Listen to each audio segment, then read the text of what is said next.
안녕하십니까? 대한성서공회 번역 담당 부총무 이두희입니다. 주기도문은 예배나 모임에서 널리 암송되는 매우 중요한 본문입니다.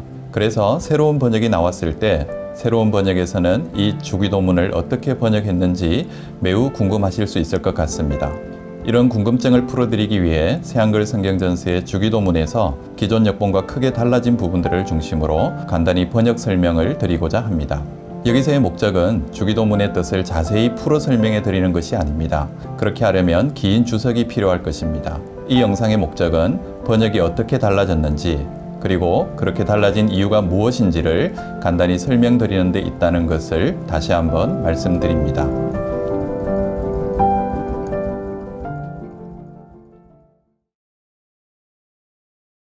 우리 아버지 하늘에 계신 하나님, 하나님 이름이 높임 받으시기를 빕니다. 하나님 나라가 오기를 빕니다. 하나님 뜻이 이루어지기를 빕니다. 하늘에서처럼 땅에서도요. 우리에게 필요한 먹을 것을 오늘 주십시오. 또 우리가 진 죄의 빚을 우리에게서 없애주십시오. 우리도 역시 우리에게 빚진 사람들의 빚을 없애준 것처럼요. 또 우리를 유혹에 빠지지 않게 해주시고 우리를 악한 자한테서 건져내 주십시오. 나라와 능력과 영광이 영원히 하나님 것이니까요. 아멘. 주기도문은 부른말과 6개의 청원, 그리고 마지막 송영으로 이루어져 있는데 순서대로 설명드리겠습니다. 먼저 부른말을 보도록 하겠습니다. 여기서 가장 눈에 띄는 변화는 어순의 변화입니다. 개역개정에서 하늘에 계신 우리 아버지여 라고 했던 것을 새한글에서는 우리 아버지 하늘에 계신 하나님 이라고 하여 우리 아버지와 하늘에 계신의 어순이 바뀐 것을 보실 수 있습니다.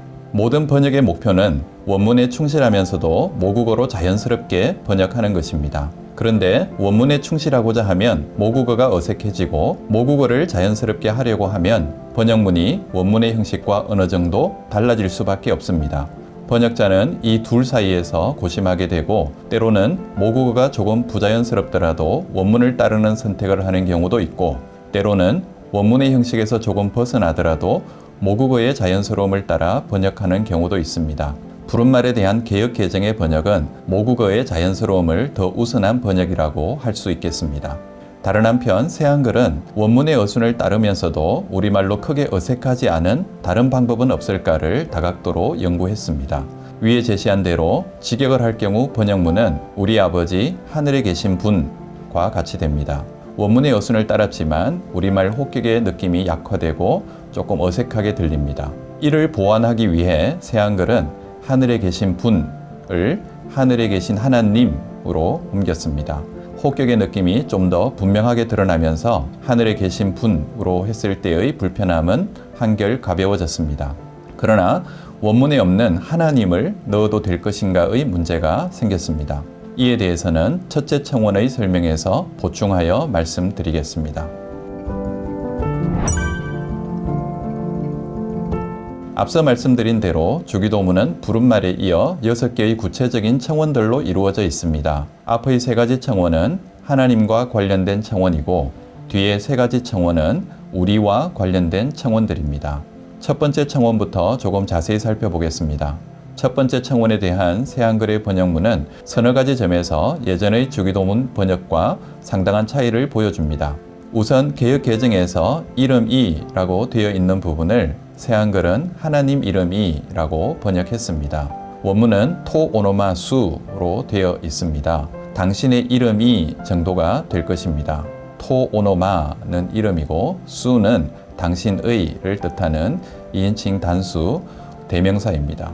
그런데 2인칭 대명사를 그대로 직역하여 당신의 이름이로 하는 것에 거부감을 느끼는 독자들이 많이 있습니다. 당신이라는 표현이 상대편을 높여 부르는 말로도 쓰이지만 싸울 때 상대편을 낮잡아 부르는 말로도 많이 쓰이기 때문입니다. 그래서 불필요한 오해를 없애기 위해 개역 개정에서는 당신의 라는 대명사를 생략하고 그냥 이름이로 번역하였고 우리말로는 문맥상 앞에 언급되신 분, 곧 하나님의 이름이라고 이해되는 것으로 보았던 것입니다. 좋은 선택 가능성 가운데 하나라고 할 수 있습니다. 한편 당신의라는 표현이 높임의 뜻으로 쓰이는 용례가 예전보다 더 많이 받아들여지고 있어서 당신의 이름이로 옮겨도 괜찮다는 주장도 꽤 있습니다. 그러나 여전히 당신이라는 표현에 불편을 느끼는 분들을 생각해서 대명사를 실명사로 바꾸어 옮기는 시도도 있었습니다. 그럴 경우 부른말에서 우리 아버지가 언급되었으니 아버지의 이름이라고 하는 것이 가능할 수 있습니다. 그런데 이렇게 할 경우의 문제는 본디 하나님은 남성도 아니시고 여성도 아니시고 초월적인 하나님이신데 본문에 명시되어 있지 않은 남성성이 지나치게 강조될 우려가 있습니다. 이곳 한 번으로 그치지 않고 두 번째 청원과 세 번째 청원에서도 같은 문제가 있기 때문입니다. 나라가, 뜻이 앞에도 당신의라는 대명사가 있는데 이를 실명사인 아버지로 바꿀 경우 아버지의 나라가, 아버지의 뜻이가 되기 때문입니다. 더구나 주기도문은 여러 본문 가운데 하나로 읽히지 않고 예배나 모임에서 공동체가 함께 드리는 기도문으로 매우 자주 사용되기 때문에 더더욱 그렇습니다. 세 번역은 이런 문제를 피하기 위해서인지 관사 그를 사용하여 그 이름이 그 나라가 그 뜻이라고 번역하고 있습니다. 관사가 소유격 대명사의 뜻을 담기도 하기 때문에 충분히 가능한 번역이라고 할 수 있습니다. 이런 여러 문제를 두루 고려하면서 학자들이 고민한 선택지 가운데 아직 우리말 번역에서 시도되지 않은 것이 있는데 하나님 이름이로 번역하는 것입니다. 2인칭 대명사가 가리키는 분은 내용적으로 하나님이라는 것이 분명하기 때문입니다. 새한글은 아직까지 한 번도 시도되지 않은 바로 그 선택지인 하나님 이름이로 번역했습니다.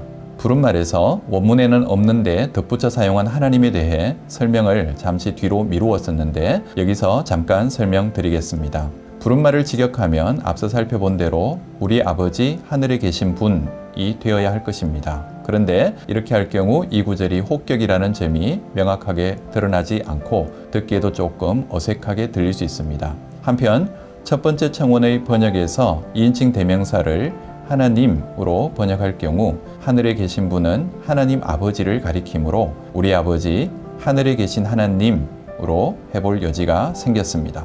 그렇게 하면 하늘에 계신 분이라는 표현을 통해서 혹격의 성격을 모호하게 하는 점을 피해가면서도 동시에 뒤에 나오는 첫 번째 청원과도 자연스러운 연결을 만들어낼 수 있게 되기 때문입니다.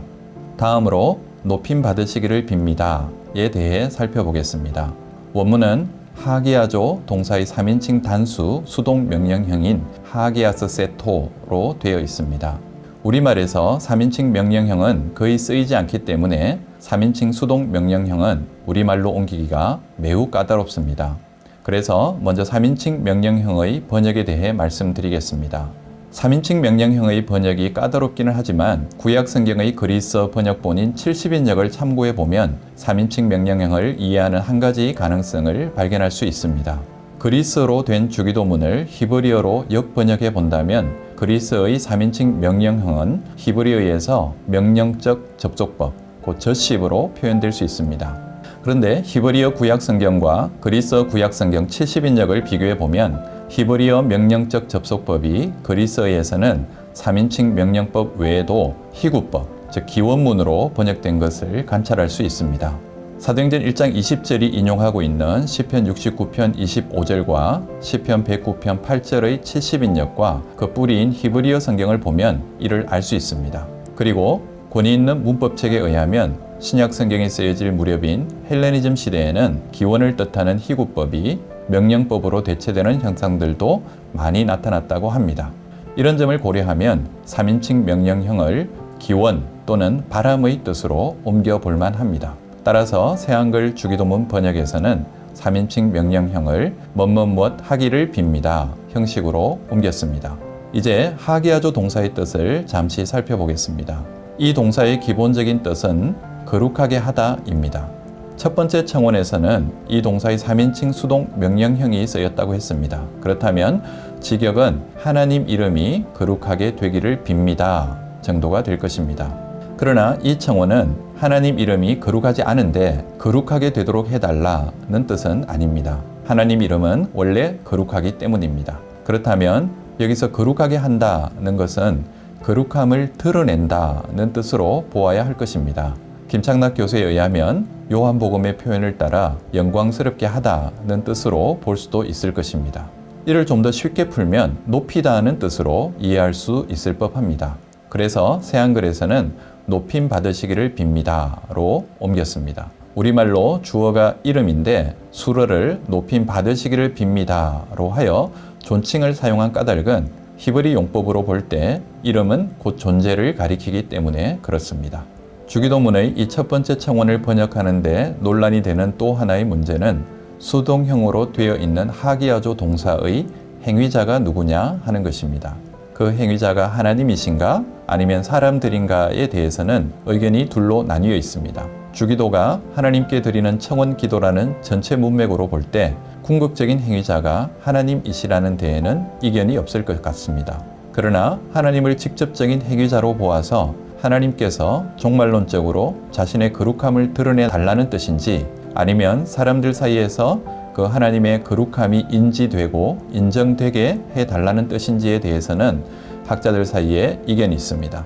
새한글에서는 일단 원문의 수동태 형태를 번역문에서도 유지함으로써 행위자가 누구인지는 각각의 독자가 판단하도록 남겨두었습니다. 개역개정의 번역 거룩히 여김을 받으시오며는 행위자를 사람으로 본 것이라 할 수 있습니다. 개역개정의 나라가를 하나님 나라가로 옮긴 것은 원문의 2인칭 단수 대명사 소유격을 생략하지 않고 그대로 살려서 번역한 것입니다. 당신의에 해당하는 대명사를 하나님의로 번역한 것에 대해서는 앞에서 이미 말씀드렸습니다. 두 번째 청원도 3인칭 명령형으로 되어 있습니다. 3인칭 명령을 기원의 뜻으로 번역하는 것에 대해서는 앞에서 이미 말씀드린 대로입니다. 개역 개정에서 뜻이라고 한 것을 새한글이 하나님의 뜻이라고 한 것, 또 3인칭 명령형을 기원의 뜻으로 번역한 것에 대해서는 앞에서 이미 말씀드린 것과 같습니다. 세 번째 청원에서 기존과 크게 달라진 것은 하늘에서 이루어진 것 같이 땅에서도 라는 구절의 어순입니다. 달라진 이유는 새한글의 번역문이 새로운 주석 결과를 반영했기 때문입니다. 그리스어 원문에서 하늘에서처럼 땅에서도요 라는 구절은 새한글에서처럼 하나님의 뜻이 이루어지기를 빕니다 라는 문장 뒤에 나옵니다. 그런데 개역개정성경은 하늘에서처럼 땅에서도 라는 구절이 세 번째 청원에만 연결되는 것으로 이해하고 우리말의 자연스러움을 고려하여 뜻이 하늘에서 이루어진 것 같이 땅에서도 이루어지다로 다듬어 번역한 것입니다. 그러나 최근의 주석을 참고해 보면 하늘에서처럼 땅에서도 라는 구절은 반드시 세 번째 청원과만 연결된 것으로 이해해야 하는 것은 아닙니다. 오히려 첫 번째와 두 번째 청원에도 연결된 것으로 이해할 수 있다고 봅니다. 다시 말해 하나님 이름이 높임 받으시는 일이 하늘에서 이미 이루어진 것처럼 땅에서도 이루어지기를 빕니다. 하나님 나라가 오는 일이 하늘에서 이미 이루어진 것처럼 땅에서도 이루어지기를 빕니다. 하나님 뜻이 이루어지는 일이 하늘에서 이미 이루어진 것처럼 땅에서도 이루어지기를 빕니다. 로 이해할 수 있다는 것입니다. 따라서 새한글은 그리스어 원문의 어순을 최대한 존중하여 그대로 번역함으로써 번역문과 원문의 형식을 일치시킬 뿐만 아니라 그 해석의 가능성도 더 폭넓게 열어둘 수 있도록 번역한 것입니다. 이렇게 주기도문의 부른말부터 세 번째 청원까지 살펴보았습니다. 다음번 영상에서는 네 번째 청원부터 송년까지 알아보겠습니다. 감사합니다.